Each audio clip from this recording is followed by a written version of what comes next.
Hello, welcome to our Red Tara Practice and Contemplation group. Hope everybody's doing well during this Sagadawa. It's interesting, we were having a conversation before the transmission started that during Sagadawa, some of us try to take some additional vows. For example, vegetarian vows or not to drink, swear, etc. And we take vows because sometimes it's something that we have a challenge with in our life. And so sometimes it's not easy to keep the vow. So I've gotten a few messages from people that said, Lama, I took a vow for Sagadawa, but unfortunately I fell short. What do I do?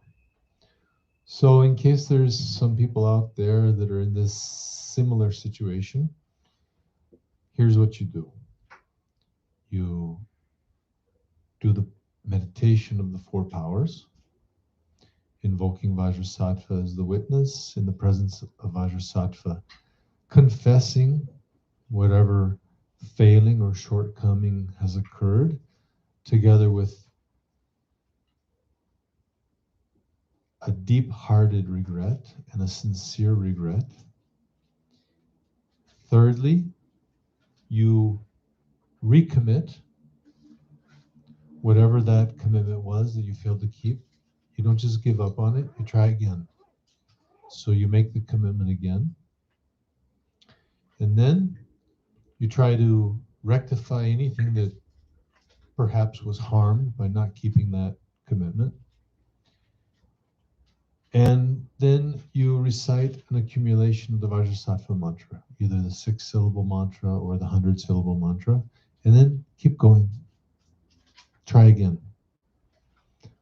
These aren't vows that if we break them, our spiritual path is over. We have to turn in our zins and chubas and our malas and texts.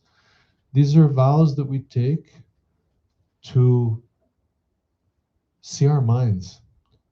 So it's very wonderful that people are willing to take on the challenge, to look at their mind, to look at their habits, to look at where we're on autopilot and try to change, try to free ourselves up. So don't be discouraged. Just keep going. Try again.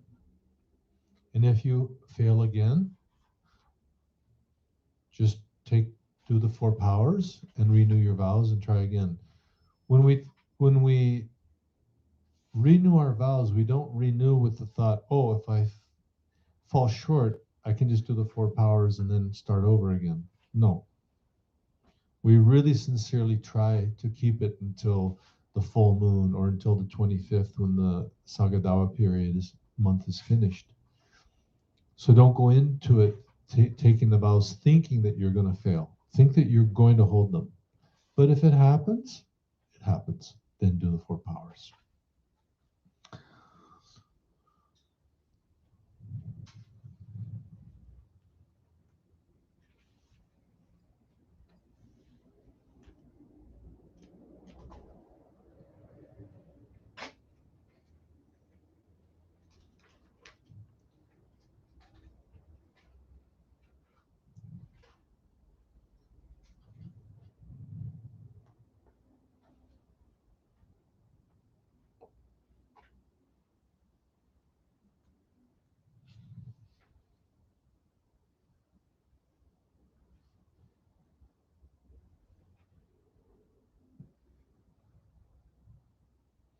So tonight we're at the page 173, the section of contemplation and relaxation.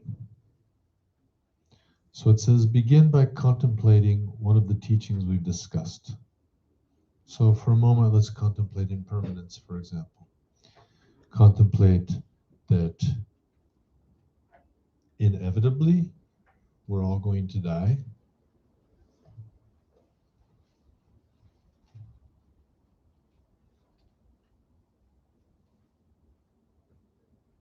What we don't know is when or how.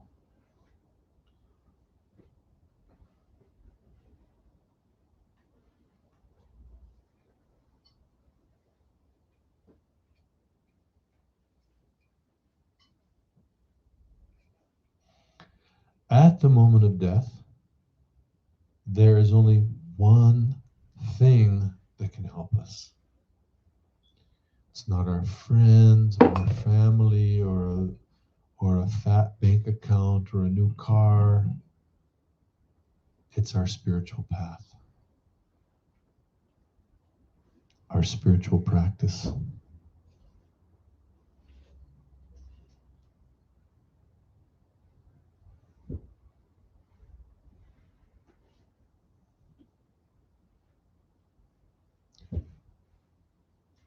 And finally, now is the time to engage in our spiritual practice. Precisely because we don't know when our number is going to be called. So contemplate that for a moment.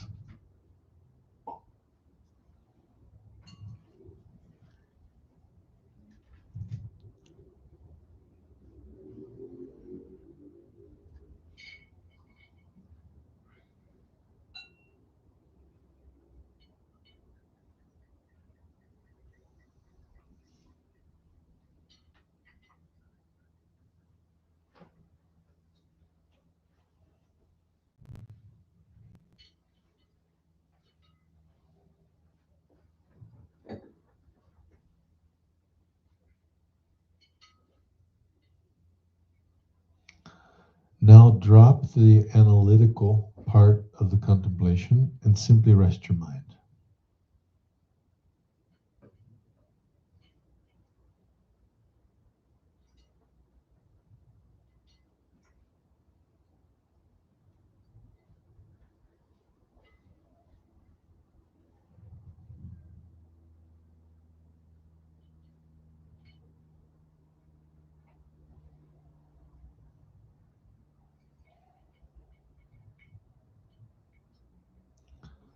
This period of resting the mind should last for as long as your mind truly remains restful.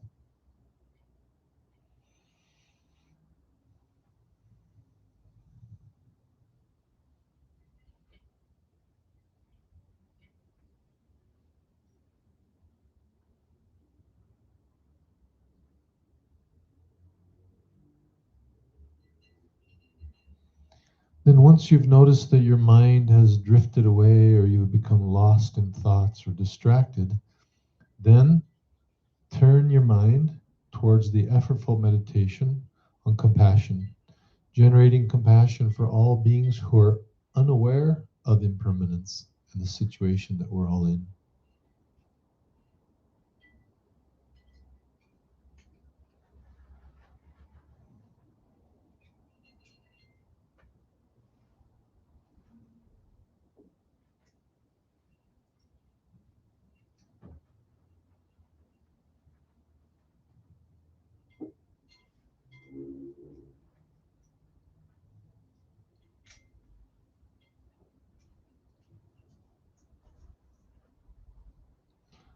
Once again, rest the mind.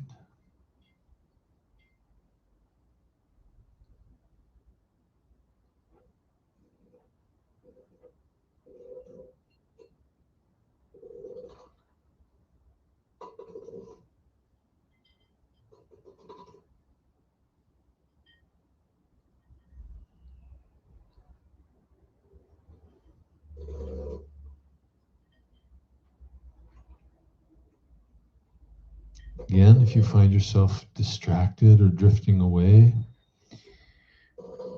bring your mind back.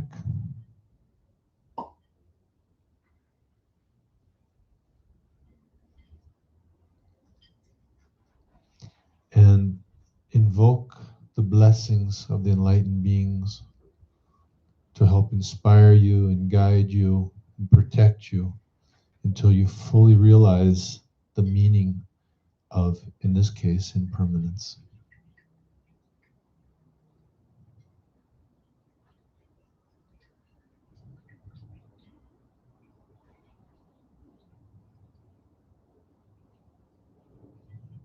And once again, rest the mind.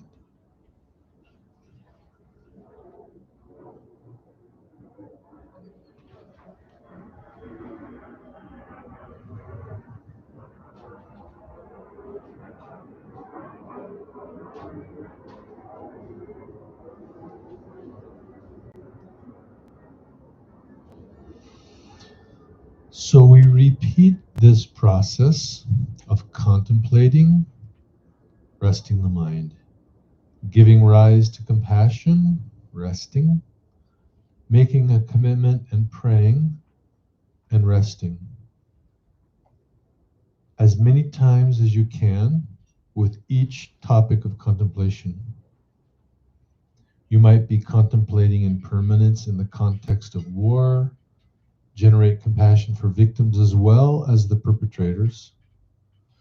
Make a commitment to work to resolve your own anger so that you can be a genuine force for peace, and pray to the Buddhas and enlightened beings for the strength to do so.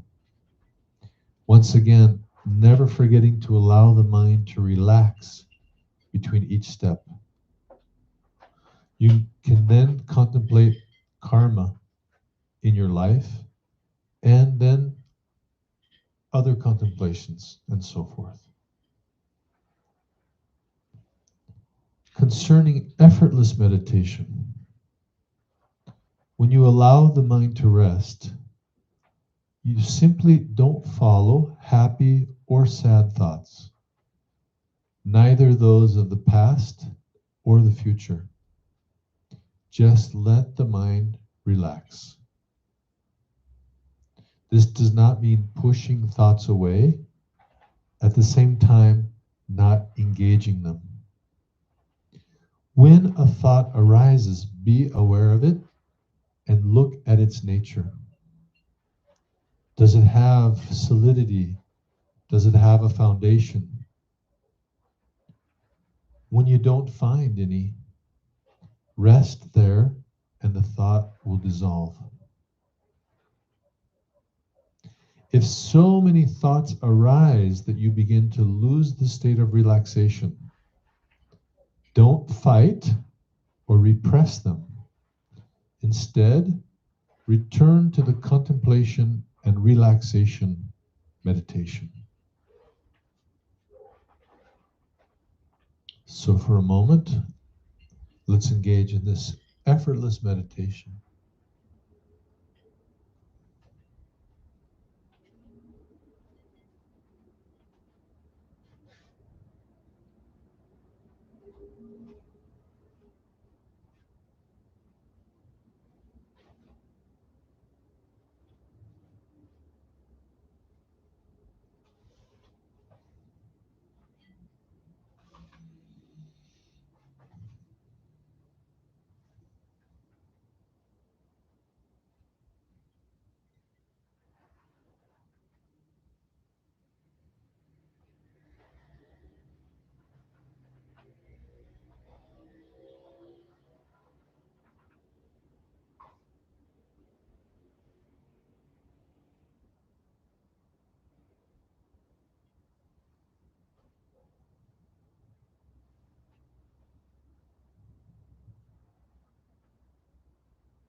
Okay.